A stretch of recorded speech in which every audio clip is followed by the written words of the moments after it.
ராமானுஜதயாபாத்திரம் ஞானவைராக்யபூஷணம் ஸ்ரீமத்வேங்கடநாதார்யம் வந்தே வேதாந்ததேசிகம் லக்ஷ்மீநாதசமாரம்பாம் நாதயாமுனமத்யமாம் அஸ்மதாச்சாரியபர்யந்தாம் வந்தே குருபரம்பராம் யோ நித்யமச்சுதபதாம்புஜயுக்மருக்மவ்யாமோஹதஸ்ததிதராணி த்ரிணாய மேனே अस्मद्गुरोर्भगवतोस्य दयैकसिन्धोः रामानुजस्य चरणौ शरणं प्रपद्ये। माता पिता युवतयस्तनया विभूतिः सर्वं यदेव नियमेन मदन्वयानाम् आद्यस्य नः कुलपतेर्वकुलाभिरामं श्रीमत्तदङ्घ्रियुगलं प्रणमामि मूर्धना। भूतं सरश्च महदाह्वय भट्टनाथ श्रीभक्तिसार कुलशेखर योगिवाहान् भक्तांग्रिरेणु परकाल यतीन्द्रमिश्रान् श्रीमत् परांकुशमुनिं प्रणतोस्मि नित्यम्। कूजन्तं राम रामेति मधुरं मधुराक्षरम् आरुह्य कविताशाखां वन्दे वाल्मीकिकोकिलं। वाल्मीकिर्मुनिसिंहस्य कवितावनचारिणः शृण्वन् रामकथानादं कुनयादि परां गतिं। वेदवेद्ये परे पुंसि जाते दशरथात्मजे वेदः प्राचेतसादासीत् साक्षाद् रामायणात्मना। अंजनानंदनं वीरं जानकी शोकनाशनं कपीशमक्षहन्तारं वन्दे लंका भयंकरं मनोजवं मारुततुल्यवेगं जितेन्द्रियं बुद्धिमतां वरिष्ठं वातात्मजं वानरयूतमुख्यं श्रीरामदूतं शिरसा नमामि। आञ्जनेयमदिपाटलाननं काञ्चनाद्रिकमनीय विग्रहं पारिजाततरुमूलवासिनं भावयामि पवमान नन्दनं। यत्र यत्र रघुनाथकीर्तनं तत्र तत्र कृतमस्तकाञ्जलिं बाष्पवारि परिपूर्णलोचनं मारुतिं नमत राक्षसान्तकम्। नमः सदसे नमः सभायै। ஸ்ரீயப்பதியான பகவானுடைய பரமானுகிரக விசேஷத்தினால் ஆச்சரியமான ஸ்தலம் பாகவதோத்தமரான நாரதருடைய பெயரை கொண்ட ஒரு சபை. அதே சமயத்தில் பக்தி விஷயங்களை பரப்புவதற்காக ஏற்பட்ட ஒரு அம்மங்கார் மகாராஜ்ஞை பிரேமா பாண்டுரங்க அவர்கள். இந்த ரெண்டு அறக்கட்டளையும் சேர்ந்து இதை ஏற்பாடு பண்ணியிருக்கா. அடியேனுக்கு இது 3வது வருஷம்.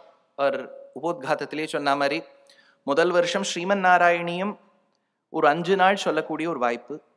போன வருடம் 108 திவ்யதேசங்களை பற்றி ஒரு 6 நாள் பேசக்கூடிய ஒரு வாய்ப்பு. இந்த வருஷம் ஸ்ரீமத் ராமாயணத்தில் ரகசியங்கள் அப்படிங்கிற தலைப்புல பேச உள்ளேன். தொடக்கத்துல பிரேமாஜியை பத்தி சொல்லும்போது அவ ஆங்கில பாஷையில தேர்ச்சி பெற்றவர்கள். அடியேனும் இது நடுவில் கொஞ்சம் இங்கிலீஷ் உபன்யாசம்லாம் பண்ணிட்டு இருக்கேன். ஆனா இதே ராமாயணத்தை தமிழ் மொழியில பேசினால் இன்னும் சுவையாக இருக்கும் என்கின்ற அபிப்பிராயத்தில் இது 5 நாளும் தமிழ் உபன்யாசம்தான். அடியேன் கன்னடா பேசக்கூடிய பெங்களூர்லேன்னு வந்திருக்கேன். எந்த மொழி எதுலேருந்து வந்ததுங்கிற விசாரமெல்லாம் இப்போ பண்ண போறதில்ல. எல்லா மொழிகளுமே பகவத் அதீனம். அதனால எல்லா மொழிக்குமே ஒரு சிறப்பு இருக்கு. அந்த எண்ணத்தை நாம் பற்றாசாக கொண்டால் ராமாயணத்தை அனுபவிக்க முடியும். ஸ்ரீமத் ராமாயணம் என்பது ஆதிகாவியம். ராமாயணம் என்பது சரணாகதி வேதம். ராமாயணம்ங்கிறது தான் நம் சனாதன தர்மத்தில் சாஸ்திர ரூபேண காவிய ரூபேண ஏற்பட்ட முதல் காவியம். மகாபாரதம் இருக்கு, அது பின்னாடி வந்தது. பாகவதம் விஷ்ணு புராணம் இத்தியாதிகள்லாம் பின்னாடி வந்தது. ஆனா முதல்ல வந்தது ஸ்ரீமத் ராமாயணம் தான். ராமாயணத்துக்குன்னு ஒரு தனி சிறப்பு இருக்கு. ராமாயணத்தை மகான்கள் இதே சபையில நிறைய தடவை சொல்லியிருக்கா. மினி ஹால்னு ஒண்ணு இருக்கு, மெயின் ஹால் இருக்கு. எவ்வளவு மகான்கள் ராமாயணம் சொல்லியிருக்காங்கிறது சபைக்கே கணக்கு இருக்கான்னு தெரியல. அவ்வளவு பேர் நவாகமா சொல்லியிருக்கா. 48 நாட்கள் மண்டலங்கள்லாம் இருந்து சொல்லியிருக்கா. ஆனா இப்போ ஒரு 5 நாளைக்குள்ள முழு ராமாயணத்தை அனுபவிக்க முடியுமான்னு கேட்டா வேற திணுசுல அனுபவிக்க முடியும். அதற்காகத்தான் ராமாயணத்தில் ரகசியங்கள் அப்படிங்கிற ஒரு தலைப்பு போட்டிருக்கோம். ஒன்று. ரெண்டாவது விஷயம், இந்த ரகசியம்ங்கிற விஷயம் பிராச்சீன காலத்திலேன்னு வந்திருக்கா என்பதனை பார்த்தால் 2 ஸ்லோகங்கள் பூர்வர்கள் கோடியிட்டு காண்பிப்பார். பாஹ்யக்ஷேபா கலார்த்தா பவபயம் சத்விருத்தம் ஆச்சாரியவத்தா காயத்ரி அர்த்தா ஹிதமுச்சிதபரம் தத்வ அர்த்தாம்ச்ச பஞ்ச கார்பண்யம் சேஷபாவா கடக விதிபலம் பாரதந்திரியம் ததா தத் காஷ்டாகால பிரதீக்ஷா வசதி பதமிதி பிராஹு அஷ்டாதசார்த்தான் அப்படின்னு ஒரு ஸ்லோகம். வித்யா சர்வாபிபாஹ்யத்யஜனமபி சகல சத்தர்ம ஆத்தியாத்மிகார்த்தான்னு இன்னொரு ஸ்லோகம். 2 ஸ்லோகங்களுமே பிராச்சீனம். 2 ஸ்லோகங்களுமே சொல்றது 18 ரகசியங்கள் ராமாயணத்துல இருக்கு அப்படிங்கிறது அது கோடியிட்டு காண்பிக்கிறது. ஆனா இது அடியேன் இந்த 18 ரகசியங்களையே ஒரு சென்னை மாநகர்ல ஒரு 3 இடத்துல பேசியிருக்கேன். அப்ப இதை என்ன பண்ணலாம் அப்படிங்கிறத பார்த்தேன்னா, இப்போ ஆத்துல இட்லி மிஞ்சி போயிடுத்துன்னு வச்சுங்கோ. அப்போ மிஞ்சி போயிடுத்தேன்னு யாரும் கவலைப்பட மாட்டா. அடுத்த நாள் ஒரு புது டிஷ், உசிலின்னு பேர் இருக்கு, அது வரும். அந்த மாதிரி இதே 18 ரகசியங்களை எப்படி காலத்துக்கேற்ப சமுதாயத்துக்கேற்ப சொல்ல வேண்டும் என்கின்ற ஒரு சின்ன எண்ணம் பாவம் ஏற்பட்டு சொல்லும் விதம் ஒண்ணு. ரெண்டாவது, சுவாமி தொடக்கத்திலேயே சொன்னார் போன் எல்லாம் அணைச்சு வச்சிருங்கோன்னு. இப்போ அவருக்கு விருத்தமா நான் ஒரு விஷயம் சொல்றதா எடுக்கப்படாது. இப்போ நீங்கள்லாம் உங்க போன்ல ஒரு பர்டிகுலர் டாக்குமெண்ட்டை டவுன்லோட் பண்ணணும். பண்ணாதான் உங்களுக்கு இந்த அது வேற அவர் நடுவில் பிளெயின் மோடில் வேற போடுங்கன்றார், எல்லாம் பயந்துருவா இப்போ. அதனால இப்போ நீங்க வெறும் அந்த டாக்குமெண்ட்டை டவுன்லோட் பண்ணா மட்டும் போறோம். யார் யாருக்கு மொபைல் வசதி இருக்கோ, கிட்டத்தட்ட எல்லாருக்கும் அது ஜீவாத்மா மாதிரி எல்லா இடத்துலையும் இருக்கு. ஃபோனில் பார்த்தேன்னா it could be an iPhone or an Android.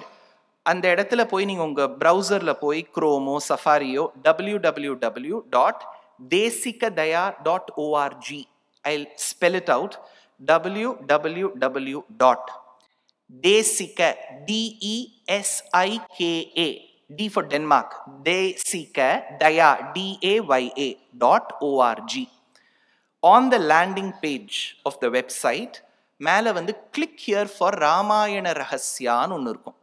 அந்த வெப்சைட்டில் தெரியறதா? மேலே எங்கேயோ ஒரு இடத்துல வரணும், வராமல் இருக்கவே இருக்காது. நான் டெஸ்ட் பண்ணிட்டு தான் வந்தேன். Click here for Ramayana ரகசியா. அதை கிளிக் பண்ணேன்னா உங்கள் இமெயில் ஐடி கேட்கும். அதை டைப் பண்ணிட்டு சப்மிட் பண்ணேன்னா you can download that document to your phone. ஏன்னா பெரும்பாலும் 90% அடியேன் பேசக்கூடியது ஆடியோவாக தான் இருக்கும். சில பிக்சர்ஸ் அங்கே இங்கே காமிக்க வேண்டியதாக இருக்கும். அதனால இங்கே உட்காந்து பெரிய எல்இடியை போட்டு குனிஞ்சு நிமிந்து பார்க்கறத விட அவா கிட்ட யந்திர வசதி இருக்கு, அதனால அது வழியா பார்த்துடலாங்கிற ஒரு அபிப்பிராயம்.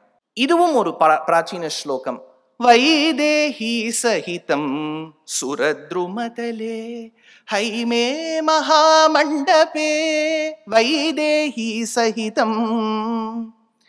இந்த ஸ்லோகத்தில் ஆரம்பிக்கும் போதே பிராட்டியின் பெருமையை சொல்லி ஆரம்பிக்கிறது. வைதேஹி சகிதம், சீதா பிராட்டியோடு கூடியவனாய். விதேக பிராந்தியத்தை சார்ந்தபடியால் அவளுக்கு வைதேகி என்று பெயர். அந்த விதேக பிராந்தியத்துக்கு ராஜதானியாய், தலைநகரியாய், கேபிட்டலா இருந்த ஊருக்கு தான் மிதிலா என்று பெயர். மிதிலா என்கின்ற ஊரை சார்ந்தபடியால் மைதிலி, விதேகத்தை சார்ந்தபடியால் வைதேகி.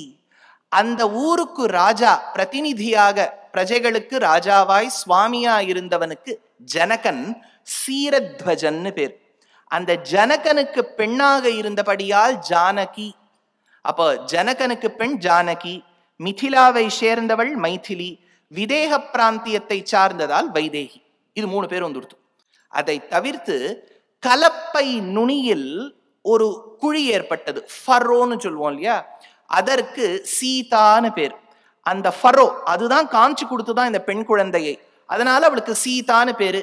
பூமி மீது கண்டெடுக்கப்பட்டவள், பூமியின் மீது கண்டெடுக்கப்பட்டவள். பூமிக்கு எத்தனையோ பர்யாயவாச்சக சப்தம், பூமி, அவனி, தரணி, க்ஷிதி, இது எல்லாம் இருப்பதால் அதன் மீது கண்டெடுக்கப்பட்டவள்.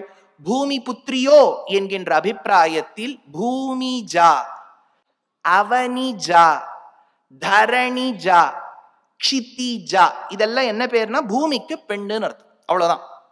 ஜான் வந்தாலே பொதுவா பெண்ணுன்னு அர்த்தம். முடிக்கே ஒரு பேர் உண்டு, மூர்தஜான்னு பேர். மூர்தனினா ஸ்கேல்ப், ஸ்கேல்ப்லேருந்து வருதோனோ மூர்தஜா. பேர் எழுதின்றாதீங்கோ பேத்திக்கு வைக்கிறதுக்கு, இது நல்ல பேர் இல்லை. ஏன்னா மூர்தஜான்னு வச்சு என்ன அர்த்தம்னு கேட்டா முடின்னு சொல்லணும், அது கஷ்டம். ஏதோ ஜாங்கிறதுக்காக சொன்னேன். இது நம்ம பெரியவா அத்தனை பேரும் பிரயோகிக்கக்கூடிய ஒரு வார்த்தை தான். பூமி ஜாநாயகம் பூக்தி முக்திதாயகம் பூமி ஜா.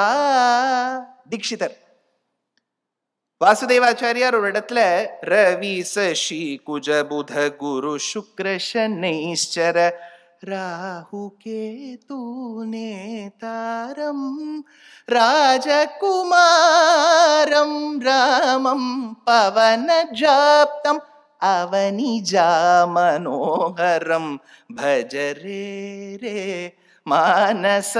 அவனிஜா மனோகரம் க்ஷிதிஜா ரமணம் சிந்தயே. பூமிஜா அவனிஜா க்ஷிதிஜா. வைதேகி, மைதிலி, ஜானகி, எத்தனையோ பெயர்கள் அந்த சீதா பிராட்டிக்கு. அப்பேற்பட்ட சீதா பிராட்டியோடு கூடியவனாய் வைதேகி சகிதம். அப்ப ராமர் எதற்கீழே அமர்ந்திருக்கின்றார்? இந்த ஸ்லோகம் சொல்றது சுரத்ரு. ஒரு சுரத்ருனா ஒரு மரம், சுரர்களின் மரம். சுரா என்று சொன்னால் தேவர்கள் என்று அர்த்தம். தேவர்கள் தோட்டத்தில் புழக்கடையில் இருக்கக்கூடிய மரத்துக்கு கல்பகம் என்று பெயர். பாரிஜாத விருட்சம், கல்பக கொடின்னு சொல்றோம் இல்லையா, அது கேட்டதை கொடுக்கும். அந்த சுரத்ரு மதலே, அந்த பின்னாடி கல்பக விருட்சத்தின் சாயையின் கீழே அமர்ந்திருக்கக்கூடிய ராமா சீதா வைதேகி சகிதம் சுரத்ரு மதலே. அவர்கள் அமர்ந்திருக்கக்கூடிய மண்டபம் ஏற்பட்டது ஹைமே மகா மண்டபே. அந்த மண்டபத்துல சுத்தி எங்க பார்த்தாலும் பொன்மயமா இருக்கான்.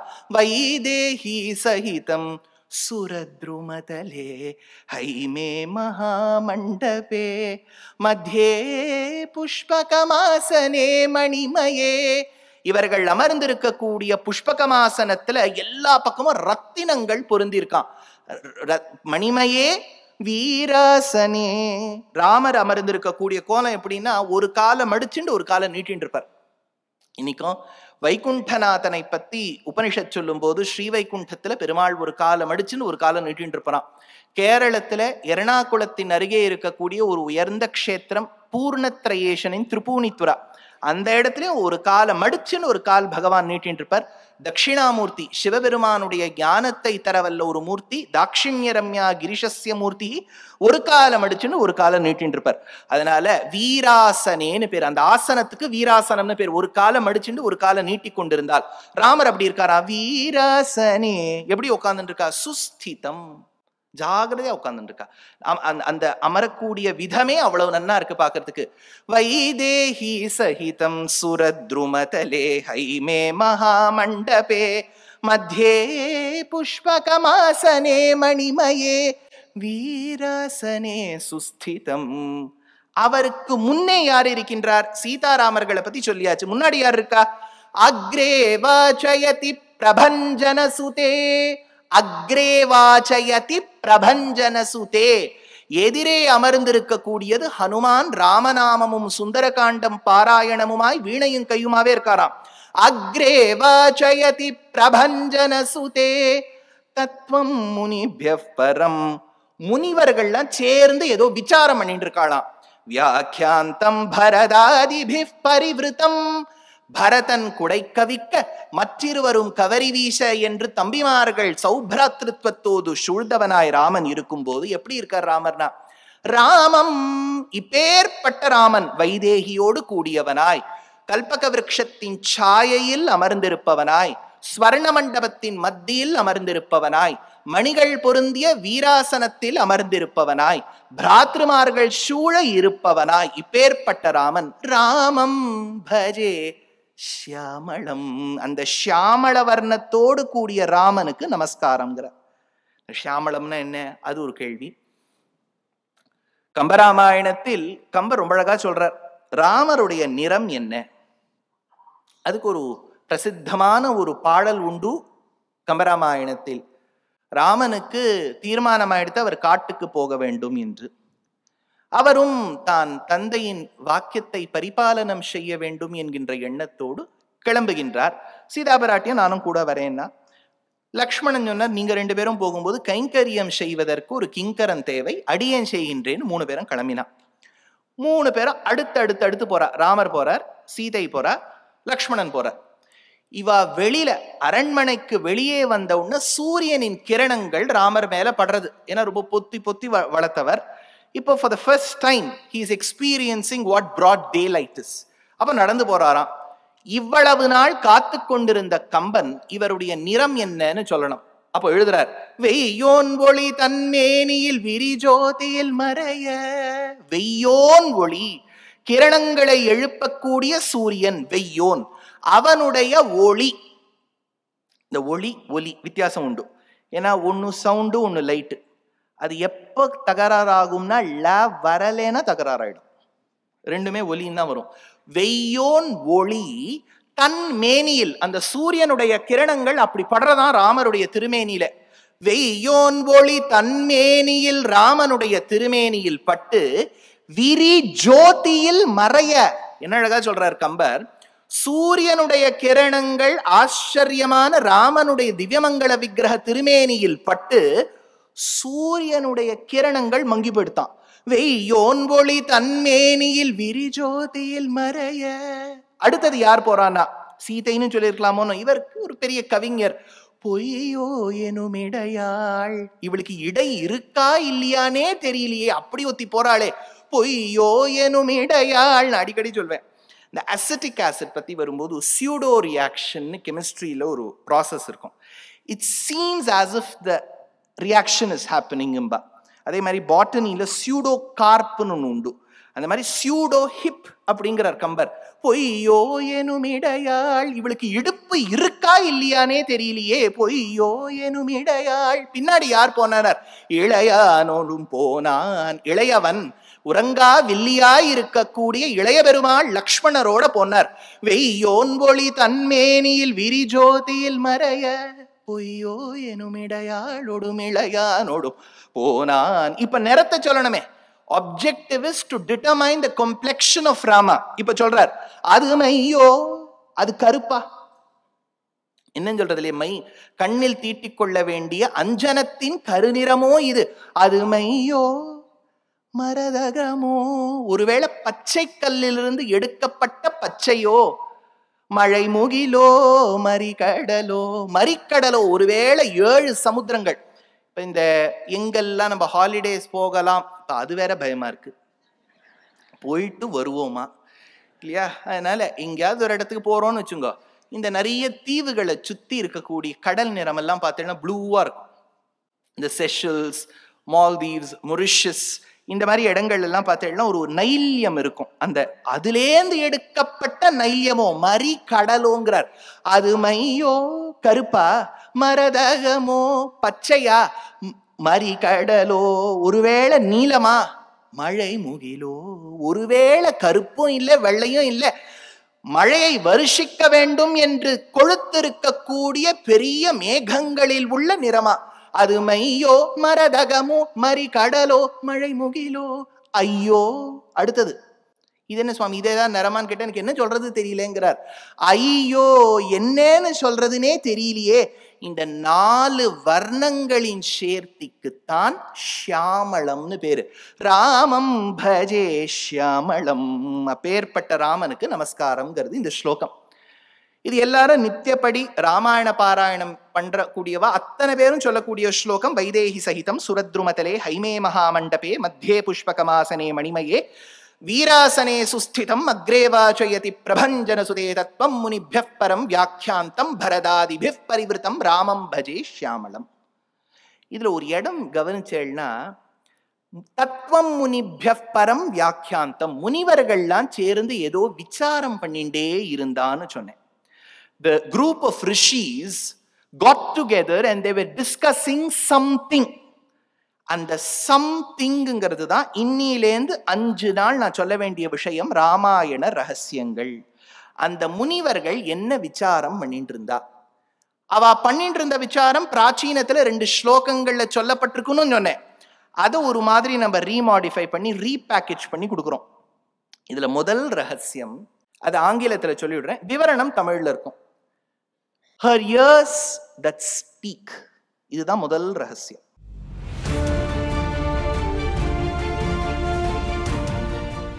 Her ears that speak. காதுகள் கேட்கக்கூடிய ஒரு கிரியைக்கு யந்திரமா சாதனமா இருக்கு. Her ears that hear னு சொன்னா அர்த்தம் உண்டு. Her mouth that speaks னு சொன்னா ஒரு அர்த்தம் உண்டு. ரெண்டுத்த கல்யாணம் பண்ணிட்டேன். Her ears that speak. காது எப்படி பேசும்? அதுதான் முதல் ரகசியம். அதாவது ஸ்ரீமத் ராமாயணம் எவ்வளவு நமக்கு முக்கியமோ அதே அளவுக்கு முக்கியம் ராமாயணத்தை நமக்கு கொடுத்த வால்மீகி மகர்ஷி. வால்மீகிக்கு அவ்வளவு பெருமை உண்டு. இன்னைக்கும் ராமாயண பட்டனம் பண்ணும்போது கூஜந்தம் ராமராமேதி மதுரம் மதுராட்சரம் ஆருஹ்ய கவிதா சாகாம் வந்தே வால்மீகி கோகிலம்னு வால்மீகியாய் குயிலாய் அழகான குரலோடு ராமராமான்னு சொல்லக்கூடிய அந்த முதல் கவிக்கு என்னுடைய நமஸ்காரம்னு சொல்லிட்டு தான் ராமாயணம். அவர் எழுதிய ராமாயணம் பின்பு அதை ரச்சனம் பண்ண வால்மீகிக்கு முதல் நமஸ்காரம்ங்கிறோம். காளிதாசன் ரகுவம்சத்தை எழுதும்போது சொல்றான், அதவா கிருத்வாக்த்வாரே வம்சே அஸ்மின் பூர்வ சூரிபிஹி மணோ வஜ்ர சமுத்கீர்ணே சூத்திரசேவாஸ்தி மேகதிஹி. ஒரு மணிகள், இப்போ பவழம் இருக்குன்னு வச்சுக்கோங்க, முத்து இருக்குன்னு வச்சுக்கோங்க, கார்னெட் இருக்குன்னு வச்சுக்கோங்க, ஓப்பல்ஸ் இருக்குன்னு வச்சுக்கோங்க, ஏதோ ஒன்றும் அதுல நீங்க ஒரு மாலை கோக்கணும்னா அது கோக்கிறது ரொம்ப கஷ்டமே இல்லை. அதுல இந்த ஓட்டை போடுறது இருக்கு பாருங்க, போரிங்னு பேர், அதுதான். ஏன்னா பாதி சாமகிரி அதுலயே உடஞ்சு போயிடும், பாதி சாமகிரி அதுலயே உடஞ்சிடும். அதுல நன்னா ஓட்டையை போட்டு ஒருத்தருக்கு நூலை கொடுத்துட்டு இப்ப கோத்துருன்னு சொல்லிட்டு அவருக்கு ஒன்றும் கঠিனமே இல்லை.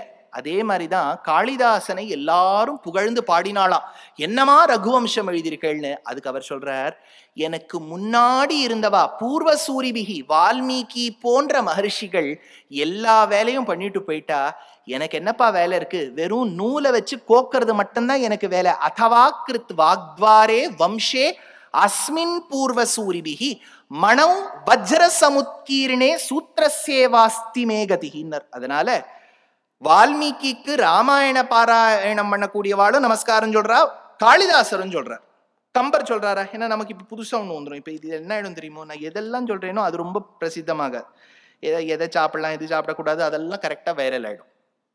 அந்த மாதிரி இப்ப ஏதாவது ஒண்ணு சொல்லுவேன். இது தமிழர்கள் வால்மீகியை கொண்டாடினார்களா இல்லையா, அது கேட்கறதுக்கும் ஒரு குரல் வேணும். அது கேட்கிற அந்த டோனே வேற மாதிரி இருக்கணும். இப்ப நான் பேசுற மாதிரி கேட்டா யாரும் கவனிக்க மாட்டான். அதுக்கு தமிழர்கள் கொண்டாடினார்களா அப்படின்னு அது 4 பேர் கேட்பான். நன்னா கொண்டாடினா. எங்க சுவாமி தெரியுது? ராமாயணத்தை இன்றளவும் தமிழ் மொழியில் பிரசித்தமாக பேசக்கூடிய கம்பன் சொல்றார், வாங்கரும் பாதம் நீட்டி வகுத்த வான்மீகி என்பான் தீன்கவி செவிகள்ளார்த்த தேவரும் பருகச் செய்தான் ஆங்கவன் புகழ்ந்த நாட்டை நரவம் மாந்தி மூங்கையான் பேசலுற்றான் என்ன நான் மொழியல் உற்றேன். அதனால தமிழ் மொழியில் சொன்ன கம்பர் சொல்றார், எனக்கு எல்லாமாய் இருக்கக்கூடிய வால்மீகிங்கிறார். ஒண்ணு. போகர் 7000 கிரந்தத்துல எந்த வால்மீகி சீதா பிராட்டியை தன்னுடைய ஆசிரமத்தில் அனுமதித்து குழந்தைகளை ஈன்றெடுக்கும் வரை பாதுகாத்து, குழந்தைகளை பேணி பாதுகாத்து ராமாயணத்தை கற்றுக் கொடுத்து அதே சமயத்தில் ராமாயணத்தை எழுதினாரோ போகர் எடுக்கிறார். அதே வால்மீகி ராமாயணம் எழுதிய பின்பு தமிழகத்தில் வாழ்ந்தார் அப்படின்னு போகர் 7000 எடுக்கிறார்.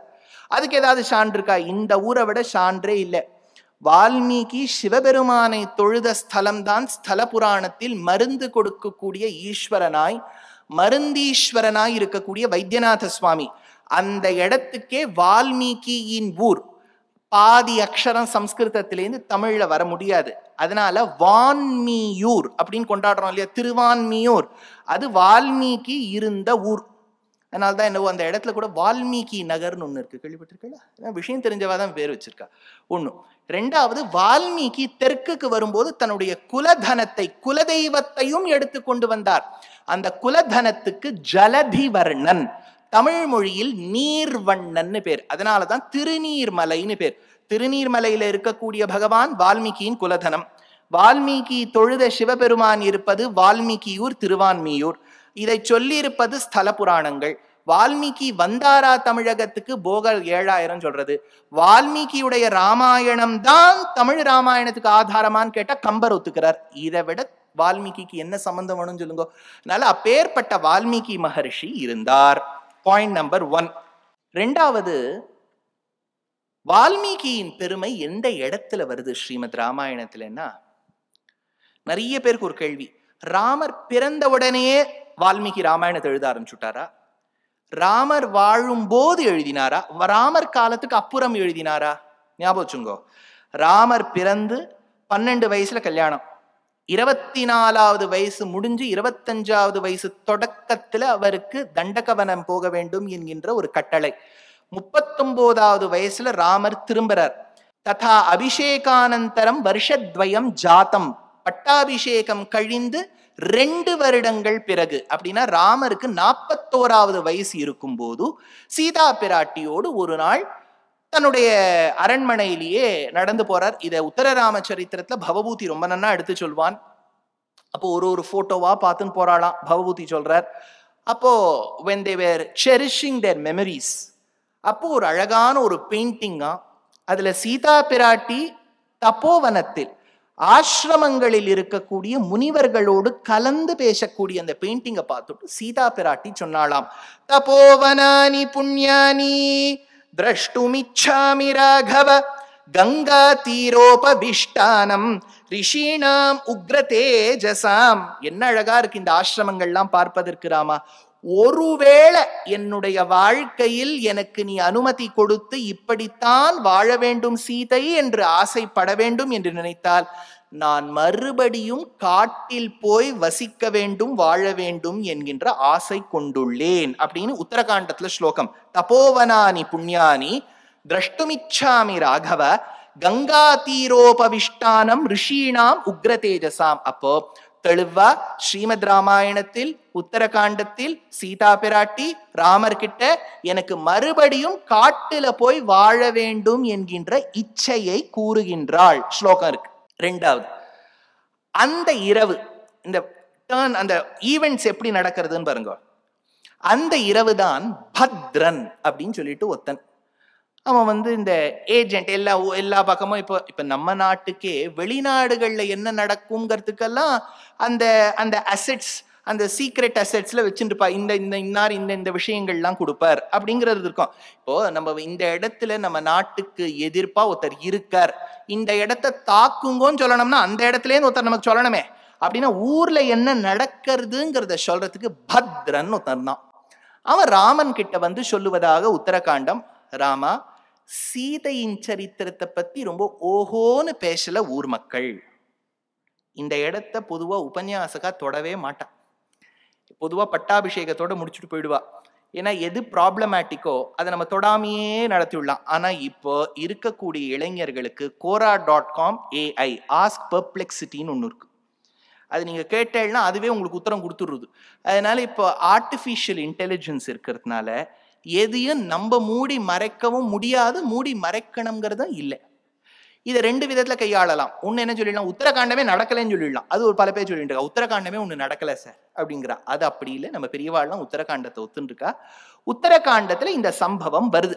பத்ரன் இப்படி சொல்றார். இப்பதான் நமக்கு ப்ராப்ளமேட்டிக்கா என்ன ஆயிடும்னா, நம்ம ஆத்துல இருக்கக்கூடிய இளைஞர்கள் என்ன கேட்பானா, I personally feel Rama should have dealt it in a different way. You're right. But the point is, he has not consulted us. இல்லையா? If he had sought our opinion, ஏதோ நம்மளை ஒரு பொருளாக கருதி நம்மளை ஒரு ஒப்பீனியன் கேட்டுதான் நம்ம சொல்லியிருப்போம். இது எதுவுமே நடக்கல. அப்படின்னா ராமாயணத்துல என்ன நடந்திருக்கோ அதை சொல்ல வேண்டிய கர்த்தவியம் எனக்கு இருக்கு. To form opinions or be prejudiced as always is the audience's choice. I cannot interfere in that. இல்லையா? அதனால என்ன பத்ரன் சொல்றார், ராமருக்கு எண்ணம் என்னன்னா ரூல்ஸ் எப்பவுமே ஃபாலோ பண்ணணும். இல்லையா? இண்டிகேட்டர் இருக்கு வண்டியிலன்னா கையை காமிக்கணுங்கிற அவசியகத்தை இல்லை. ஆனா இண்டிகேட்டரும் போட்டுட்டு கையும் காமிப்பார் ராமர். அந்த அளவுக்கு ரூல் ஃபாலோயிங் அவர். அதனால அவர் என்ன சொல்லிவிட்டார், எப்போ இந்த மாதிரி அவதூறு நம்ம ஊர்ல பேசுறாளோ அப்ப சீதையை நம்ம நாடு கடத்திடணும். இதை லக்ஷ்மணனை கூப்பிடுறார். லக்ஷ்மணன் என்னன்னா பாதி ராத்திரியில கூட்டுக்க, இல்ல நாளைக்கு நீ உன் மதனியை கொண்டு காட்டுல விட்டுட்டு வா. லக்ஷ்மணன் அழறார். என்னன்னா இப்பதான் வாழ்க்கையில 14th இயர்லாம் ஃபுல்லா டிசாஸ்டரா போயிடுது. ஏதோ நாட்டுக்கெல்லாம் போய் யுத்தம் எல்லாம் பண்ணி அப்படின்னு உக்காந்துக்கலான்னு பார்த்தா திரும்பி எங்கேயாவது ப்ராப்ளம் நீயே ஆரம்பிச்சு விடுறியன்னா, இல்ல எப்பவுமே நான் ரூல்ஸ் ஃபாலோ பண்ணணும் லக்ஷ்மணான்னு சொல்றார். அப்ப லக்ஷ்மணனுக்கு வேற வழியே இல்லை, அண்ணாவுடைய வார்த்தையை கேட்டாகணும். அப்போ ராமர் ஒரு வார்த்தை சொல்றார். கங்காயாஸ்து பரே பரே வால்மீகேஸ்து மகாத்மனஹ ஆஸ்ரமோ திவ்ய சங்காஷஸ்தமசாம் தீரமாஸ்ருதஹ. நீ அவளை விடும்போது எங்கேயோ கொண்டு விட்டுடக்கூடாது லக்ஷ்மணா. கங்காயாஸ்து பரே பாரே, கங்கா நதியை கடந்து, வால்மீகேஸ்து மகாத்மனஹா, எந்த இடத்துல வால்மீகி ஒரு ஆசிரமம் கட்டி வசிக்கின்றாரோ, ஆசிரமோ திவ்ய சங்காஷம் தமசாம் தீரமாஸ்ருதஹ, கங்கையை கடந்து தமசைக்கு இப்புறம் உக்ர தேஜஸ்வியா இருக்கக்கூடிய வால்மீகி எங்க ஆசிரமம் வச்சிருக்காரோ அது கிட்டக்க கொண்டு விட்டுடும். முதல் ஸ்லோகம் ஒரு 4.5 நிமிஷத்துக்கு முன்னாடி சொன்னது, சீதா பிராட்டி எனக்கு ராமா காட்டுல போய் வசிக்கணும்னு ஆசைன்னு சொன்னான். 2வது ராமர் சீதையை விடும்போது வால்மீகி ஆசிரமத்துல பக்கத்துல கொண்டு விடுனார். அடுத்த நாள் சீதா பிராட்டி, அவளுக்கு தெரியாது நம்மள பர்மனண்டா அனுப்பிச்சுடுறான், அவ ஜாலியா கிளம்பி போனா. இன்னைக்கு it is a day out அப்படின்னு கிளம்பி போனா. அப்படி போகும்போது லக்ஷ்மணன் அங்க நடந்ததெல்லாம் சொல்றாரு. இல்லம்மா, அண்ணாக்கு ஏதோ பத்ரன்னு ஒருத்தர் சொன்னார். சீதா பிராட்டியும் விடுவதில்லை. நம்ம ஒன்னே ஒன்னும், இது அடியேனுடைய அபிப்பிராயம், தப்பா எடுத்துக்கப்படாது. when we do a very very neat analysis of the Ramayana, Sita emerges as a beautiful strong character. நம்ம சீதையை ரொம்ப ஒரு மீக் பர்சனாலிட்டி, அவளுக்கு ஒரு கபில் சிப்பல் ஒரு அட்வொகேட் வேணும், இதெல்லாம் வேண்டவே வேண்டாம். she can fight her case. அவ லக்ஷ்மணனை பார்த்து சொல்றா, நீயும் உங்க அண்ணாவும் வசிஷ்டர் கிட்ட படிச்சோன்னு மார்த்தட்டிக்கிறேளே, இப்ப என்ன பாரு லக்ஷ்மணா, ஒரு கர்ப்பவதியா இருக்கக்கூடிய பெண்ணை நடுக்காட்டில் விடுவதுதான் வசிஷ்டர் கத்து கொடுத்திருக்காரான்னு போய் உங்க அண்ணா கிட்ட போய் கேளு. அவ விடுறது இல்ல. சீதா பிராட்டியோட இதெல்லாம் பார்த்தா ஒண்ணுமே நம்ம அப்படி பேசுறா. பண்ணிட்ட உடனே கொஞ்சம் விக்கி அழறா. லக்ஷ்மணன் தாழ முடியாம, அம்மா நீ எனக்கு அம்மாவாச்சே, எனக்கு அம்மா ஸ்தானமாச்சே, எங்க அம்மா சொல்லி அம்சாளே, ராமம் தசரதம் வித்தி மாம் வித்தி ஜனகாத்மஜாம் அயோத்தியாம் அடவீம் வித்தி கச்சதாத யதாசுகம். அம்மா, அன்னைக்கு நீ காட்டுக்கு கிளம்பும் போது கூடவே உனக்கு கைங்கரியம் பண்ண முடிஞ்சதும்மா. இன்னைக்கு எனக்கு கட்டளை ஏற்படாம போயிடுத்துமா, இல்லாட்டா கூடவே உனக்கு கைங்கரியம் பண்ணிருப்பேனேன்னு சொல்லிட்டு கிளம்பினா. இப்ப சீதா பிராட்டி கொஞ்ச நாள் நொந்து போறா. இத தாசர்வாள் புரந்தரதாசர் கன்னட மொழியில சொல்றார். அதாவது ஒரு ஜீவாத்மா எப்படி கதறுகின்றான். ಮನೋವ ಕಾಯದಿಂದ ಮಾಡಿದ ಕರ್ಮಗಳೆಲ್ಲ ದಾನವಾಂತಕ ನಿನ್ನ ಅಧೀನವಂತೆ. ಮನೋವ ಕಾಯದಿಂದ ಮಾಡಿದ ಕರ್ಮಗಳೆಲ್ಲ ದಾನವಾಂತಕ ನಿನ್ನ ಅಧೀನವಂತೆ. நீங்க இதிகாசங்களை ரிலேட்டபிள் ஆக்கணும்னா பாருங்க. ஜனகனுக்கு பெண், தசரதக்கு மனாட்டு பெண், ராமனுடைய பத்னி கர்ப்பவதியா இருந்த காலத்துல ஒரு சிங்கிள் மதரா ஃபாரஸ்ட்ல இருக்கா. யக்ஞசேனன் துருபத மகாராஜா பஞ்சால தேசத்தை சார்ந்தவள் திரௌபதி, அக்னியிலிருந்து தோன்றியவள். 1க்கு 5 ஆத்துக்காரர் இருக்கா. ஆனா நடு சபையில் அவமானப்பட்ட போது ஒருத்தர் வரல, அப்பாவும் வரல, ஆத்துக்காரரும் வரல. 6 குழந்தைகளை தொலைத்த பின் 7வது குழந்தையும் தங்கவில்லை என்று 8வது குழந்தையாய் சர்வலோகேஸ்வரனை ஈண்டெடுத்தார். அந்த கிருஷ்ணருக்கு தன் தாய் கிட்ட பால் குடிக்கக்கூடிய ஒரு கட்டம் ஏற்படவில்லை. ராமாயணம், மகாபாரதம், பாகவதம்லாம் எதுக்கு கேட்டுட்டே இருக்கணும்னா, to just realise that when they have undergone so much, who are we? அவ்வளவுதான். ஏன்னா இப்ப நடக்கக்கூடிய சம்பவங்கள்லாம் பார்த்தேன்னா, இப்போ ஒரு 1.5-2 மாசத்துல அஸ்திரம் அப்படிங்கிறது எவ்வளவு ட்ரூங்கிறது நமக்கு தெரியுது. இன்னும் 4 நாள்ல அடியனுக்கு ஒரு ஃபிளைட் இருக்கு, உங்களுக்கு நான் இது வேடிக்கைக்கு சொல்ல, யோசிச்சு பாருங்க. இப்ப நம்மளால போறதும் நிறுத்த முடியாது இல்லையா? வயிற்று பொழப்புக்கு அது ஒரே இடத்துல உட்காந்துட்டா, இப்ப நம்மாழ்வாருக்கு பெருமாள் வந்து ஒரே இடத்துல காட்சி கொடுத்தார், கருட சேவையில அப்படியே பாடிவிட்டார். நம்மளால அப்படி இருக்க முடியுமோ? ஒர்க் ஃப்ரம் ஹோம் இப்ப எல்லாரும் சொல்லிட்டா, நிறுவனத்துக்கு வரணும்னுட்டா. என்ன பண்றது? அப்படி இருக்கும்போது சீதா பிராட்டியின் நிலைமை ஒருவேளை இப்படியோ அப்படின்னு வியூச்சுண்டு தாசர்வாள் சொல்றார், ಮನೋವಾ ಕಾಯದಿಂದ ಮಾಡಿದ ಕರ್ಮಗಳೆಲ್ಲ ದಾನವಾಂತಕ ನಿನ್ನ ಅಧೀನವಂತೆ. ಏನು ಮಾಡಿದರೇನು ಈ ಪ್ರಾಣ ನಿನ್ನದು ಸ್ವಾಮಿ. ಶ್ರೀನಾಥ ಪುರಂದರ ವಿಠಲನ ದಾಸನ ಮೇಲೆ ಇನ್ನುದಯ ಬಾರದೆ ದಾಸನ ಮೇಲೆ. ಪನ್ನಗ ಶಯನ ಶ್ರೀ ಪರಮ ಪುರುಷ ಹರಿಯೇ ಇನ್ನುದಯ ಬಾರದೆ. தாயார் சீதா பிராட்டி அழுது கொண்டிருப்பவளாய் இருக்கக்கூடியவளை பார்த்து விட்டு அந்த பக்கமாக வந்த வால்மீகி என்ன பண்றார்? சீதை கிட்ட போய் கேட்கிறார். ஏன்னா அவருக்கு ஏற்கனவே தெரியும், ஞாபகம் வச்சுங்கோ, ஸ்ரீமத் ராமாயணத்தில் ராமர் காட்டுக்கு கிளம்புறாரு இல்லையா 25வது வயசுல. அப்போ சித்திரக்கூட்டத்துக்கிட்ட வரும்போது வால்மீகி ஆசிரமத்துக்கு இவெல்லாம் போறா. So Valmiki has had an acquaintance with Sita. அதனால சீதையை பார்த்து கேட்கிறார், ஏமா விக்கி விக்கி அழறேன்னு சொல்லும் போது அவ சொல்றா, இந்த மாதிரி ஏதோ பத்ரன் வந்து சொன்னாரா, லக்ஷ்மணன் வந்து கொண்டு விட்டுட்டார். அப்ப அவரால் துக்கம் தாழ முடியவில்லை வால்மீகியார். நீ வாமா, நான் உன்னை பார்த்துக்கிறேன்னு சொல்லிட்டு சீதா பிராட்டியை தன் ஆசிரமத்துக்கு அழைத்து செல்கின்றார். ஆசிரமத்தில் இருக்கக்கூடியவாள்லாம் பாக்குறா, இது யாரு, புது மாமி ஒருத்தர் வந்திருக்கா. அப்போ வால்மீகியை பார்த்து கேட்கிறார், இது யாருன்னு. அப்ப அவர் இன்ட்ரோடியூஸ் பண்றார். ஸ்னுஷா தசரதஸ்யைஷா, ஸ்னுஷா தசரதஸ்யைஷா. She is the daughter-in-law to Dasharatha. பேரை சொல்லவே இல்லை, ராமபத்னின்னு சொல்லல. முதல் இன்ட்ரோடக்ஷனே தசரதரோட மாட்டு பொண்ணு. ஏன் நம்ம ராமாயணம் பாரதம்லாம் பார்த்தோம்னா a simple thing that comes out is the beautiful relationship that the in-laws enjoyed with their daughter-in-law and son-in-law. அவ்வளவு அழகா இருக்கு. எங்கேயுமே இந்த சண்டா கிண்டா ஒன்னும் இல்லை. குந்திக்கு, திரௌபதிக்கு குந்தி வந்து ஒரு பில்லர் ஆஃப் சப்போர்ட், சீதைக்கு தசரதர் ஒரு பில்லர் ஆஃப் சப்போர்ட். அப்படித்தான் இருக்கணும். அதனால்தான் இன்ட்ரடியூஸ் பண்ணும்போதே ஸ்னுஷா தசரதஸ்யைஷா, அஷடா இருந்தா யாராவது இன்ட்ரடியூஸ் பண்ணுவாளோ இல்லையா? அவர் தான் உங்க மாமனாரானா அப்படின்னு சொல்றா அப்படின்ட்டுருவா இல்லையா? அஷட் மாதிரி இருந்தா யாரும் இன்ட்ரடியூஸே பண்ணிக்க மாட்டா. ஸ்னுஷா தசரதஸ்யைஷா. ஏன் வால்மீகி உத்தரகாண்டத்தில் சீதா பிராட்டியை தன்னுடைய ஆசிரமத்தில் இருக்கக்கூடியவர்களுக்கு வால்மீகி இன்ட்ரடியூஸ் பண்ணும்போது ஏன் அப்படி சொல்லணும்னா, அவ தன்னை அப்படி இன்ட்ரடியூஸ் பண்ணிக்கிறா.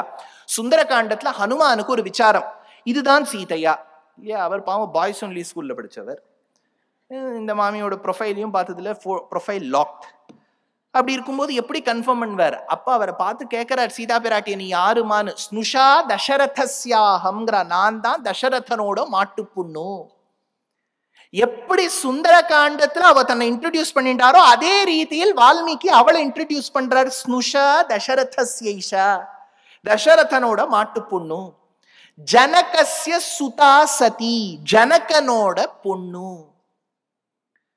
அபாபா பதினா தியக்தா. அடுத்தது என்ன சொல்லணும்? இன்னாருடைய மாட்டு பொண்ணு, இன்னாருடைய பொண்ணு, இன்னாருடைய பத்னின்னு சொல்லணும் இல்லையா? வால்மீகிக்கு தான் ராமர் மேல கொஞ்சம் கோவம்.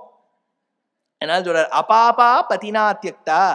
ஒருத்தர் பத்தின்னு ஒருத்தர் இருக்கார், விட்டுட்டார். அபாபா பதினா தியக்தா, குற்றமற்றவளா இருக்கக்கூடிய இவளை விட்டார். பரிபால்யா மயா சதா, நான் பேணி பாதுகாக்க வேண்டிய என் மகள் போல் இவள் அப்படின்னு கூட்டுன்னு போறார். இதுல ஒரு சூக்ஷ்மமான ஒரு விஷயம், ஒரு 18 நிமிஷத்துக்கு முன்னாடி நான் சொன்னேன், சீதா பிராட்டியை பூமியில் கண்டெடுக்கப்பட்டதால் பூமிஜா, அவனிஜா, தரணிஜான்னு பேர். So she is treated, she is regarded as the daughter of Mother Earth. அப்படியே வால்மீகிக்கு வாங்கும். வால்மீகியை பத்தி பிராச்சீனமான ஸ்ரீமத் ராமாயணத்தில் ரொம்ப லைஃப் ஹிஸ்டரி இல்லை, ஸ்காந்தத்துல இருக்கு. ஸ்காந்தத்துல என்ன இருக்குன்னா, அவர் ஒரு காலத்தில் பிருகு மகரிஷியின் வம்சத்துல வந்தவர். பார்கவன் தான் அவர் இன்ட்ரோடியூஸே பண்றா உத்தரகாண்டத்துல. பிருகு வம்சத்துல வந்தவர். சின்ன வயசுல இந்த பிள்ளைக்கு ஹாரித என்று பெயர். இந்த ஹாரித்னு இருக்கக்கூடிய இந்த பிள்ளை அடிக்கடி ரிஷிகளை போட்டு படுத்தும்.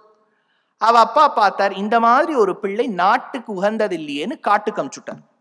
காட்டுக்கு சென்ற பிறகு சபரஜாதியினர், அந்த வேடுவச்சேரியில இருக்கக்கூடிய வேடுவர்களோடு கலந்து கலந்து தானும் ஒரு வேடுவனாகிவிட்டது இந்த குழந்தை.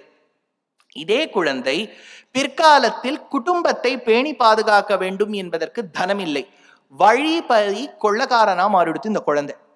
இவரே பிற்காலத்தில் ரத்னாகரன் பேருன்னு சொல்றா, இவர் மாறிவிட்டார் அப்படிங்கிறார். அப்போது ஒரு நாள் மகதி என்கின்ற வீணையோடு வந்த நாரத மகரிஷியை பிடிச்சுட்டார் இந்த ரத்னாகரன். ஏன்னா அந்த வீணையில இன்லே ஒர்க்னு, இன்னைக்கும் நீங்க ஜெய்ப்பூர் போனேன்னா கோல்டு இன்லே ஒர்க்னு இருக்கும். இது பார்த்தாலே அவ்வளவு பளிச்சுன்னு இருக்கு. வீணை என்னுடையதுன்னு வச்சுட்டார். நாரதர் பார்த்தார், நம்ம கிட்ட வீடும் இல்லை, இருக்கிறது ஒரு வீணை, இதையும் எடுத்து வச்சுட்டார் இவர். எதுக்கு பிடிச்சுட்டேன்னார். இல்ல இதுல இருக்கக்கூடிய ஸ்வர்ணம் வேணும். ஏன்பா, இன்னொருத்தருக்கு சொந்தமான விஷயத்தெல்லாம் அபகரித்தால் இது உனக்கு பாவம் சேருமே, யாருமே உன்கிட்ட பாவங்களை பங்கு போட்டுக்க மாட்டாளேன்னு கேட்டாளாம். அதுக்கு இந்த ரத்னாகரன் சொன்னானா, என் குடும்பத்துக்காக தான் நான் இவ்வளவு பண்றேன், என் குடும்பத்துக்காரா இதெல்லாம் எடுத்துப்பா, பாப்பங்களை எடுத்துக்க மாட்டாப்பா, நீ போய் கேட்டுட்டு வான்னார். குடும்பத்தை போய் கேட்டா அவ தெளிவா சொல்லிட்டா, இந்த வீணையை வேணா எடுத்துப்போமே ஒழிய நீ செய்த பாவங்களை எல்லாம் எடுத்துக்க மாட்டோம். உடனே அவருக்கு ஞான ஸ்புரணம் வந்துடுத்து. என்னவோ போதி மரத்து கீழே உட்கார்ந்துட்டா மாதிரி ஒரு ஞானம் வந்துடுத்து. நேர வந்தார், நாரத மகரிஷி காலில் விழுந்தார். அடியனுக்கு ஞானம் ஏற்பட்டு விட்டது, அஸ்திரம் தான் இதெல்லாம், ஸ்திரமான ஒரு விஷயத்தை சொல்லுங்கன்னு சொன்ன பிறகு அவர் தியானத்தில் இவரை ஆழுங்கால் படுத்தி இவரும் தியானம் செய்து கொண்டு வந்தார். எந்த அளவுக்கு தியானத்துல மக்னர் ஆயிட்டார்னா, he became like an insentient object. இப்படி அப்படி மூமெண்டே கிடையாது, அப்படி இருந்தார். இப்படி தியானம் செய்து கொண்டிருந்தார். கரையான் புற்று கட்டி விட்டது, மேல எல்லாம் கரையான் புற்று கட்டிட்டு. கரையான் புற்றுக்கு சம்ஸ்கிருத மொழியில் வல்மீகம்னு பேர். இந்த வல்மீகம்ங்கிற கரையான் புற்று அவர் மேல கட்டி எடுத்தோ. அவர் இன்னும் தியானம் பண்ணிட்டு இருக்காரு. ஏன்னா கரையான் புற்றுல அங்க இங்க போர்ஸ் இருக்குமே, ஆக்சிஜன் எல்லாம் போறதுக்கு. ஏன்னா இப்ப அடுத்தது ஒரு கேள்வி, ஹவு டிட் ஆக்சிஜன் கோ அப்படின்னு ஒருத்தர் எழுதுவார். எங்கேயோ வாட்டருக்கு ஆக்சிஜன் போயிடுத்து. இவர் சுவாசித்து கொண்டு இருந்தார். பிரம்மா தோன்றினார், அவர் கமண்டலத்தில் இருந்த ஜலத்தை தெளித்தார். அது அப்படியே கிரம்பிள் ஆயிடுத்து. அதுல இருந்து ஒரு பொலிவோடு தேஜஸ்வியாய் இவர் தோன்றினார். வல்மீகத்திலிருந்து தோன்றியபடியால் பிறப்பில் வைத்த ஹாரித்ங்கிற பேர் பெடுத்து. வழிபறி கொள்ளக்காரனா இருக்கும் போது ரத்னாகரன்கிற பேர் பெடுத்து. வல்மீகத்திலிருந்து தோன்றியதால் வால்மீகி அப்படின்னு அவருக்கு பேர் ஏற்பட்டது. இதுக்கும் புரிஞ்சுடுதா? என்னாச்சு, நான் இது போன உபன்யாசத்துல கூட சொன்னேன். 2024 போன வருஷம் நவம்பர்ல அடியேன் டெல்லியில போய் உபன்யாசம் சொல்ல வேண்டிய ஒரு அவசியகத்தை. இது இந்த டெல்லி தமிழ் சங்கம் ரொம்ப ஆப்தாள், ரொம்ப நல்லா ஏற்பாடு பண்ணியிருந்தா. ஒரு 1.5 மாசத்துக்கு முன்னாடியே பேனர் எல்லாம் வெவ்வேறு இடங்கள்ல போட்டா. உபன்யாசத்துக்கு ஒரு வாரத்துக்கு முன்னாடி எனக்கு ஃபோன், டெல்லி தமிழ் சங்கத்துல, சார் அப்படின்னாரு. என்னப்பா, நான் ஏதாவது தப்பு பண்ணிட்டேன்னா? நீங்க பண்ணல சார், ஆனா பண்ணதா சொல்றாரு. நான் என்னப்பா பண்ணேன்? அதுக்கு அவர் சொன்னார், உங்க மேல ஒரு FIR வந்துடுத்து. ஐயோ, என்னப்பா அப்படின்னா? நான் உடனே மார்வலின்னு தட்டிக்கணுமா? என்ன பண்றது இப்போ? எனக்கு ஒன்றும் புரியல. இல்லையா, ஏதாவது தப்புன்னு சொல்லிவிட்டா ஏதாவது ஒன்று பண்ணணுமே. சரி, என்ன பண்றது? நம்ம என்ன தப்பு பண்ணோம்? என்ன கேட்ட, என்னன்னுப்பா தப்பு சொல்றா? நீங்க ஏதோ ஒரு இன்டர்வியூல அர்ணப் ஏதோ கேட்டுவிட்டார், வால்மீகி யார், டெல் மீ அபவுட் ஹிம்னர் ஏதோ. இதுல நான் வால்மீகியை பத்தி இப்ப நான் உங்களுக்கு சொன்னதெல்லாம் இங்கிலீஷ்ல சொன்னேன். அது பஞ்சாப்ல வால்மீகி கம்யூனிட்டின்னு ஒருத்தர் இருக்காளாம். அவளுக்கு நொந்து போயிட்டாளாம். நீங்க போய் வால்மீகி ஒரு காலத்துல கொள்ளக்காரன்னு சொன்னீங்களே சுவாமி. நான் சொல்லல, ஸ்காந்தத்துல சொல்லியிருக்க. அப்புறம் தான் அவர் நல்லவரா மாறிவிட்டாரே. நஹி அப்படின்னு. சரி, என்னத்தை இப்ப பண்றது? அந்த ஆர்கனைசர் பயப்படுறார், சுவாமி உங்க உபன்யாசம்னா இப்ப வச்சுக்கலாமா வேண்டாமா அப்படின்னாரு. சரி, அவர் என்ன சொன்னார்னா, சரி நான் ஒரு அட்வொகேட் கிட்ட கேட்டேன், நீங்க போலீஸ் கமிஷனருக்கு பேசுங்க அப்படின்னு. ஒரு உபன்யாசம் சொல்றதுக்கு என்னெல்லாம் பண்ண வேண்டியதா இருக்கு. சரி, உடனே police commissioner, Delhi police commissioner கிட்ட, சார் நான் உபன்யாசம் இந்த மாதிரி சொல்ல வரேன். Oh, I was suppose to come for that அப்படின்னு. அப்பாடி, நீங்க வந்துருங்கோ, அதுதான் நான் எதிர்ப்பேன். அவர் சொன்ன, டோன்ட் வரி, என்ன ப்ராப்ளம்னாரு. இந்த மாதிரி ஏதோ நான் வால்மீகியை பத்தி சொல்லிவிட்டேன்னா, அது புராணத்துல இருக்கிறது தான் சொன்னேன். அந்த கம்யூனிட்டி பஞ்சாப்ல ரொம்ப ஹர்ட் ஆயிட்டாலாம். அதனால இப்ப என்ன பண்றதுன்னு, நான் போலீஸ் ஃபோர்ஸ் அனுப்புறேன் அப்படின்னாரு. ஏதோ 4 பேர் வருவான்னு பார்த்தா 120 பேர் காத்தால போலீஸ். உபன்யாசம் கேட்க வந்தவாளை விட அவாதான் ஜாஸ்தி. அதாவது எனக்கே பயமாயிடுது. அந்த லொகேஷன் போன உடனே இது ஏதாவது கிரைம் சீனா, உபன்யாசம் ராமாயணன் உபன்யாசம் சொல்ற இடமா? எனக்கு பக்கத்துல கன் எல்லாம் வச்சுன்னு 4 பேர் கூடவே ஃபாலோ பண்றா. வரவாளுக்கெல்லாம் கொஸ்டின், நீங்க எதற்காக வந்திருக்கீங்க? உபன்யாசம், உள்ள போங்கோ. எதுக்கு இது சொல்ல வந்தேன்னா, as a society we have become too sensitive for too trivial things. வால்மீகிய பத்தி அவர் முன்னாடி எப்படியோ இருந்தார், அப்புறம் வால்மீகி ஆயிட்டாரோ, அதுதான் நம்ம கவனிக்கணும். முன்னாடி இருப்பதை ஏன் சொன்னேன்னா, நீங்க வியாசர் மேலதான் எஃப்ஐஆர் போடணும். போடுறது என் மேல போடவே கூடாது. வியாசர் சொன்னதுதான் நான் சொன்னேன். இப்போ வால்மீகிய பத்தி சொன்னா வால்மீகி கம்யூனிட்டி கோச்சுக்கிறார். நாளைக்கு கிருஷ்ணர் வெண்ண திருடினார்னு சொல்ல முடியாது. ஏன்னா லல்லு பிரசாத் யாதவ் கேஸ் போட்டுருவார். எங்கள் யாதவ குலத்தில் வந்தவாளை தப்பு சொல்லிவிட்டே, என்ன பண்றது சொல்லுங்க. அதனால இப்ப நீங்கள்லாம் எதுவும் தப்பா எடுத்துக்காதீங்க. வால்மீகி மகரிஷி வல்மீகத்திலிருந்து தோன்றியபடியால் வால்மீகி மகரிஷிங்கிற பெயரை பெற்றவர். இப்ப என்ன ஆறுது, இவர் சீதா பிராட்டியின் நிலைமையை தெரிந்து சோகித்து துக்கித்து, இப்பேற்பட்ட ராமனா, நாம் உயர்வாக கருதக்கூடிய ராமனா இப்படி செய்து விட்டான் என்கின்ற வியசனத்துல இருக்கும் போது தான் ஒரு நாள் நாரத மகரிஷி திரும்பி வரார். ஏற்கனவே ஒரு தடவை ஞானோபதேசம் பண்ணிட்டு போயிட்டார், திரும்பி வரார். இது மம்மி ரிட்டர்ன்ஸ் மாதிரி நாரதா ரிட்டர்ன்ஸ், திரும்பி வரார். அப்போது தான் முதல் ஸ்லோகம் ராமாயணம் தபஸ்வாத்தியாய நிரதம் தபஸ்வி வாக்விதாம்பரம் ஆரம்பிக்கிறது. அப்படின்னா ராமாயணத்தில் முதல் ஸ்லோகம் ராமருக்கு 41வது வயசு நடக்கும்போது எழுதப்பட்டது. இப்போ அவருக்கு ஒரே டவுட், வால்மீகிக்கு, என்ன சார் ராமர்னா ஆஹா ஓஹோங்கிறோம், இந்த ராமர் போய் சீதை இப்படி அமுச்சுட்டாரே, இந்த உலகத்தில் நாம் வாழக்கூடிய உலகத்தில் 16 குணங்கள் பொருந்திய ஒருவன் கூட இல்லையான்னு கேட்கும்போது அப்போ நாரதர் சொல்றாரு, இல்ல நீ எந்த ராமன் மீது தப்பான அபிப்பிராயம் கொண்டுள்ளாயோ அவனுக்கே 16 குணங்கள் இருக்கு அப்படின்னு சொல்லிட்டு போயிடுறார். அடுத்தது பிரம்மா வரார். அவர் சொல்றார், வால்மீகி உன்னுடைய பிறவி பயனே ராமனுடைய வாழ்க்கையில என்னெல்லாம் நடந்ததோ அதெல்லாம் நீ எழுதணும். அப்போ வால்மீகி சொன்னார், சார் he is now 41. அதுக்குள்ள அவர் பிறந்து வளர்ந்து கல்யாணம் பண்ணிட்டு காட்டுக்கு போய் திரும்பி இத்தனை நடந்துடுத்தே நேக்கு எப்படி தெரியும் அப்படின்னு கேட்கும்போது அப்பதான் அவ சிசிடிவி ஃபுட்டேஜ் எல்லாம் ரிட்ரீவ் பண்றா, எங்க என்னென்ன நடந்ததுன்னு.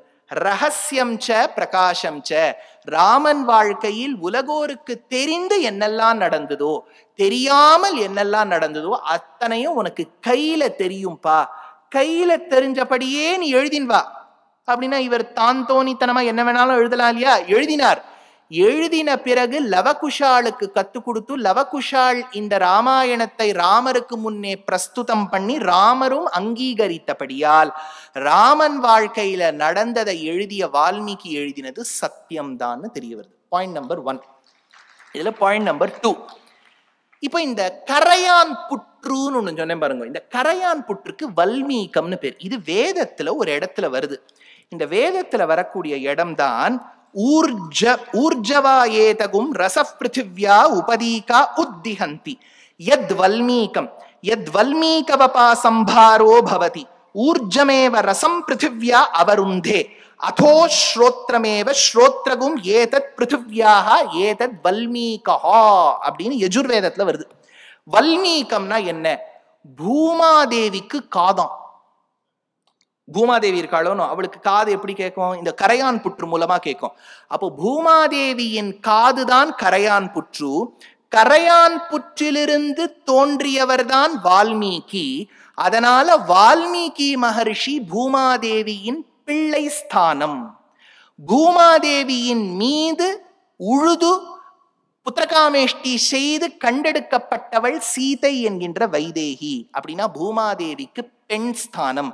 இவர் பிள்ளை, அவர் பொண்ணு என்று சொன்னால் அண்ணா தங்க. அதனால தான் கர்ப்ப காலத்தில் தன் அண்ணா வீட்டுக்கு செல்லட்டும் என்று ராமர் இவளை வால்மீகி ஆசிரமத்தை கிட்ட கொண்டு விடுனார். இந்த காது, பூமாதேவியின் காதிலிருந்து தோன்றிய வால்மீகி தானே ராமாயணம் எழுதினார். ராமாயணத்தை நம்ம பேசி பழகிறோம், we speak. But what wrote that Ramayana? Her ears. பூமாதேவியின் காது தான் ராமாயணத்தை எழுதினது. அதனாலதான் இந்த ரகசியத்துக்கு her ears that speak. அவ காதுதான் பேசும். அதனால்தான் வால்மீகி சீதை அந்த ரிலேஷன்ஷிப்பை என்ஜாய் பண்றா. இப்ப நீங்க அந்த டாக்குமெண்ட்டை பார்த்தேன்னா first picture is representative of Valmiki Maharishi. நீங்க ஒருத்தரை பாக்குறீங்களா, வீணை வச்சுட்டு கொஞ்சம் மீச தாடியோட உட்காந்துருக்க, ஜட்டாமுடியோட உட்காந்துருக்க தெரியுறதா? இது விஜயவாடா கிட்ட உண்டவள்ளின்னு ஒரு கேவ்ஸ் இருக்கு. அந்த கேவ்ஸ்ல 5th century AD, அதாவது காமனரா 1500 வருடங்களுக்கு முன்னாடி எப்படி நாரத மகரிஷி இருப்பரோ அவரை சித்தரிச்சு வச்சிருக்கா.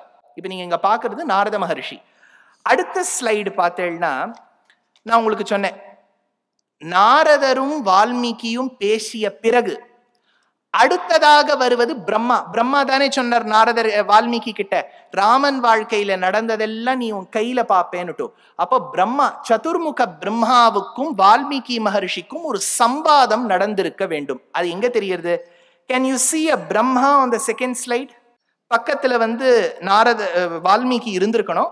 ஏதோ ஒரு நல்லவர், சமுதாயத்தில் நலன் விரும்பி அவர் என்ன பண்ணிட்டார், முகத்தை மட்டும் பின்னப்படுத்திட்டார். அவரால் முடிஞ்ச கைங்கரியம்.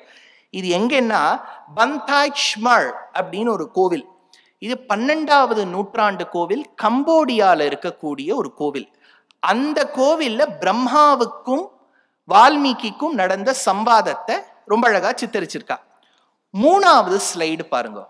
இப்போ 3வது ஸ்லைடுல இன்னைக்கும் நீங்க கர்நாடக மாநிலத்துக்கு போனேன்னா ஒரு 3-4 அந்த நூற்றாண்டுகள் தொடங்கி 8-9 நூற்றாண்டுகளை வரை வாழ்ந்த ராஜாக்களுக்கு சாளுக்கிய மன்னர்கள் என்று பெயர். அதுல கோல்டன் ட்ரையாங்கிள்னு பேர். பாதாமி, பட்டதக்கல்லு, ஐஹொளே அப்படின்னு 3 இடம்.